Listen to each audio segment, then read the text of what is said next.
നമ്മുടെ പ്രിയപ്പെട്ട ശ്രീജുവിന്റെ ഫാമിലി ഇവിടെ വന്നിട്ടുണ്ട്. അപ്പൊ നമുക്ക് ഫാമിലി ഒന്ന് പരിചയപ്പെടാം. അപ്പൊ ഒരുപാട് സ്നേഹത്തോടെ ഫ്ലവേഴ്സ് കോമഡി ഇത് ഐറ്റം വേറെയിലേക്ക് ശ്രീജുവിന്റെ ഫാമിലി മെമ്പേഴ്സിനെ സ്വാഗതം ചെയ്യുന്ന ഒരു നല്ല കൈയടി.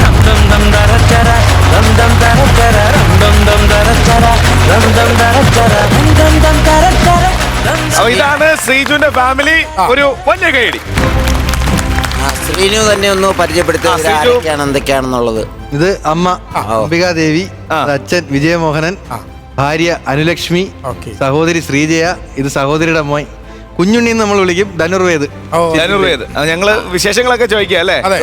ശ്രീജുവിന്റെ കല്യാണം കഴിഞ്ഞിട്ട് എത്ര ഇതായി? ഫെബ്രുവരി 4 5 വർഷമായി. 5 വർഷം. അടിപൊളി. ശ്രീനു ഇടയ്ക്ക് ഗൾഫിലായിരുന്നോ ജോലി? അതെ, ഗൾഫിലൊക്കെ. എത്ര വർഷം അവിടെ ജോലി ചെയ്തു? ഞാനൊരു കഷ്ടിച്ച് 1 വർഷത്തിനകത്ത് നിന്നോളിക്കാം. നമ്മുടെ വേദിയിൽ വന്നപ്പോഴേ ഇത് ഐറ്റം പേരിൽ വന്നപ്പം ഒരു നല്ല ഒരു മുത്തിനെ കിട്ടി.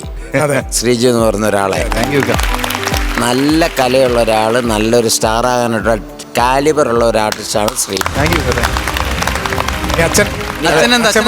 നമസ്കാരം. എങ്ങനെയുണ്ട് ശ്രീജു? ഇവിടെ ഇങ്ങനെ ഓടി നടക്കുകയാണ്.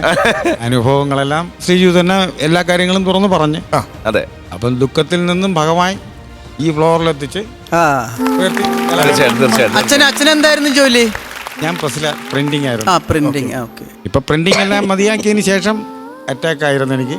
4 വർഷത്തിന് ശേഷം മക്കള് ജോലിക്കൊന്നും വിടാതെ വീട്ടിലിരിക്കും. അമ്മ. നമസ്കാരം അമ്മ. നമസ്കാരം. എൻ്റെ പേര് അംബികാദേവി. മുന്നോക്ക സമുദായ ക്ഷേമ കോർപ്പറേഷനിൽ കാഷ്വൽ സ്വീപ്പറായിട്ട് വർക്ക് ചെയ്യണം. ഞാൻ നമ്മുടെ ഐറ്റം വേറെ ശ്രീജുവിന്റെ സ്കിറ്റ് മാത്രമേ കാണുള്ളൂ. ഞങ്ങളുടെ എല്ലാ സ്കിറ്റും മൊത്തത്തിൽ എങ്ങനെ ഉണ്ട്? അടിപൊളി.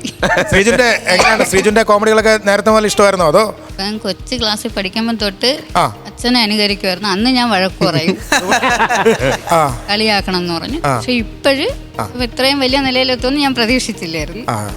ഇപ്പൊ എന്താ സന്തോഷമാണോ? സിൽവറൊക്കെ ഇപ്പൊ ഒരുപാട് കിട്ടുന്നുണ്ട് ഇവിടെ. അമ്മയ്ക്കൊക്കെ എന്തെങ്കിലും തരുന്നുണ്ടോ? സിൽവറൊക്കെ കിട്ടുമ്പോ എന്തെങ്കിലും കൊണ്ട് തരുന്നുണ്ടോ? യൂട്യൂബ് വർക്കാവണെന്ന് പറഞ്ഞ പുതിയ ഫോൺ വാങ്ങി കൊടുത്തു. എനിക്ക് ടിവിയിൽ കാണാൻ സമയമില്ല, ജോലി കഴിഞ്ഞൊന്ന് ഉറക്കമൊക്കെ ഉള്ളതാണ്. പിന്നെ ഒരു ഫോണൊക്കെ മേടിച്ചു കൊടുത്തു. ഇപ്പം ഒരു കാര്യം കൂടെ പറയാനുണ്ട്. പറഞ്ഞോ.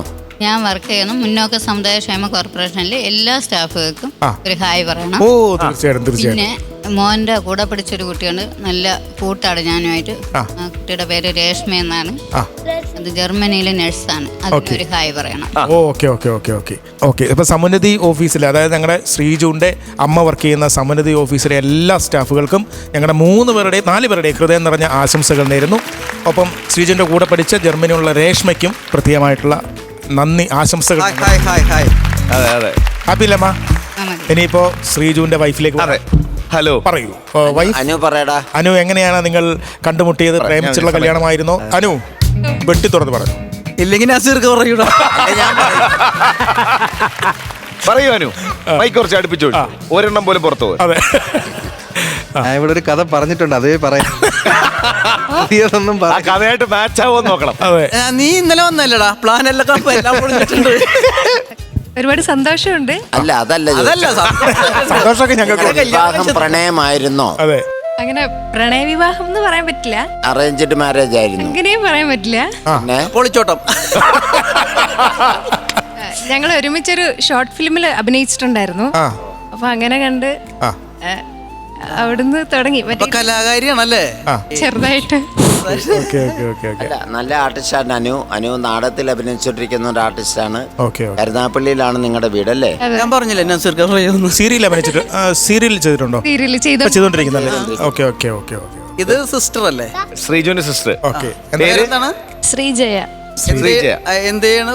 കൊച്ചിൻ ഷിപ്പ്. അവിടെ എന്തായിട്ടാ? അവിടെ ഔട്ട്ഫിറ്റ് അസിസ്റ്റന്റ് ആയിട്ടാണ്. അവന്റെ മിമിക്രി ഒരു കഥയുണ്ട്. അല്ല, അനുവിന്റെ കഥ ബാലൻസ് മറ്റേ അതിന്റെ വിശേഷങ്ങൾ പറഞ്ഞു. അനു പറയൂ, എന്തായിരുന്നു ഷോർട്ട് ഫിലിമിന്റെ പേരെന്തായിരുന്നു? ഫിലിമിന് പേരും ഇല്ല, അതോട്ട് ഷോർട്ട് ഫിലിമിന് പേരുണ്ട്. ഒരു കള്ളന്റെ കഥ എന്നായിരുന്നു ഷോർട്ട്. അത് സത്യമാക്കരുത്. ഫ്ലവേഴ്സ് സ്മാർട്ട് ഷോ ശനി ഞായർ ദിവസങ്ങളിൽ രാത്രി 9:30 ഫ്ലവേഴ്സിൽ.